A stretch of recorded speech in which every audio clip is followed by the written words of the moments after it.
नमस्कार दोस्तों। हर महीने महिलाओं को मासिक धर्म की पीड़ा से गुजरना पड़ता है, किंतु क्या आप इसके रहस्य को जानते हैं? प्राचीन पुराणों में मासिक धर्म से जुड़े नियम और कथाओं का वर्णन मिलता है। पद्म पुराण में बताया गया है कि मासिक धर्म में स्त्रियों को स्पर्श करने से क्या होता है। इसके साथ ही महिलाओं को मासिक धर्म क्यों आता है, इसके पीछे भी देवताओं और दानवों की युद्ध की कथा है। आइए जानते हैं, भगवान विष्णु ने देवी लक्ष्मी को कौन सा रहस्य बताया है। एक बार माता लक्ष्मी और भगवान विष्णु क्षीर सागर में शेष नाग की शैया पर विश्राम कर रहे होते हैं। देवी लक्ष्मी कहती है, हे प्रभु, किस श्राप के कारण स्त्रियों को मासिक धर्म की पीड़ा सहन करनी पड़ती है। मेरा दूसरा प्रश्न यह भी है कि रजस्वला स्त्री को कौन से कार्य नहीं करने चाहिए। भगवान विष्णु कहते हैं, हे देवी, तुमने मानव जाति के कल्याण के लिए बहुत ही उत्तम प्रश्न किया है। हे देवी, पूर्व काल की बात है। भागवत पुराण में वर्णित कथा के अनुसार एक बार बृहस्पति, जो देवताओं के गुरु थे, वे इंद्र से काफ़ी नाराज हो गए। इसके चलते असुरों ने देवलोक पर आक्रमण कर दिया और इंद्र को अपनी गद्दी छोड़कर भागना पड़ा। असुरों से खुद को बचाते हुए वे सृष्टि के रचनाकार भगवान ब्रह्मा जी के पास जा पहुँचे और उनसे मदद मांगने लगे।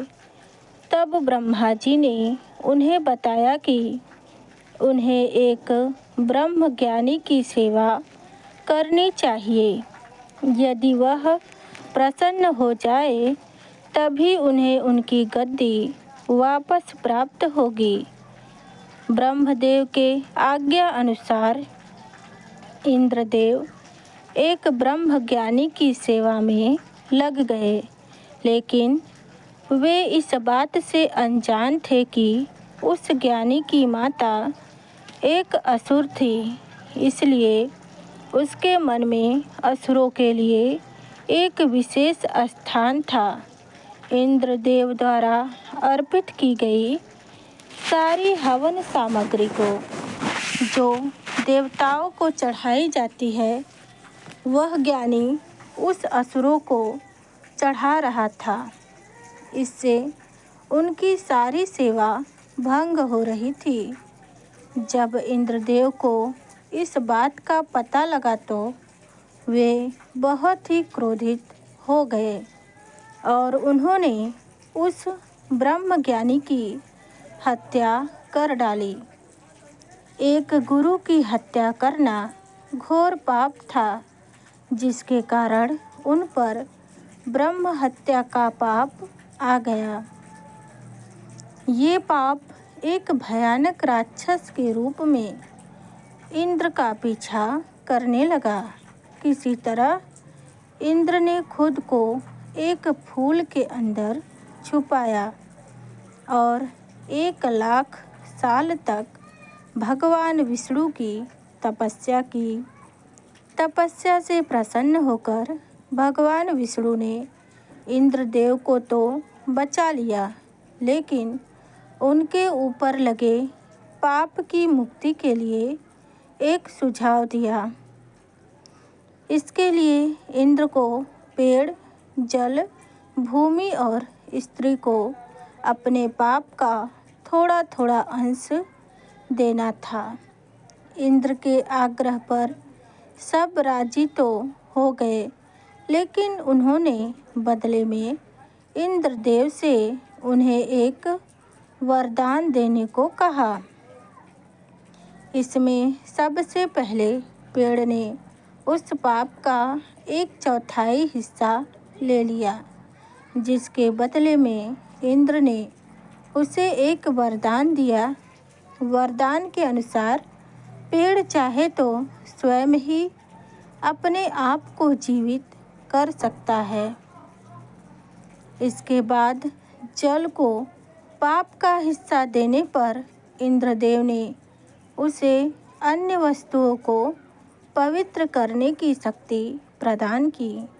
यही कारण है कि हिंदू धर्म में आज भी जल को पवित्र मानते हुए पूजा पाठ में इस्तेमाल किया जाता है। तीसरा पाप इंद्रदेव ने भूमि को दिया। इसके वरदान स्वरूप उन्होंने भूमि से कहा कि उस पर आए कोई भी चोट हमेशा भर जाएगी। अब आखिरी बारी स्त्री की थी।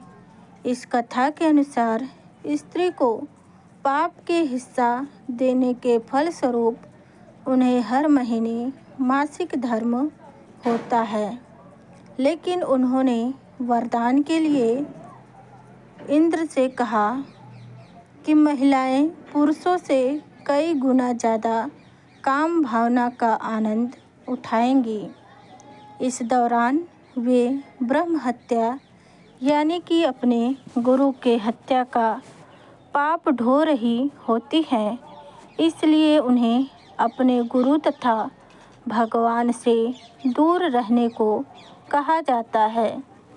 यही कारण है कि प्राचीन समय से ही मासिक धर्म के दौरान महिलाओं को अंदर जाने की मनाही होती है।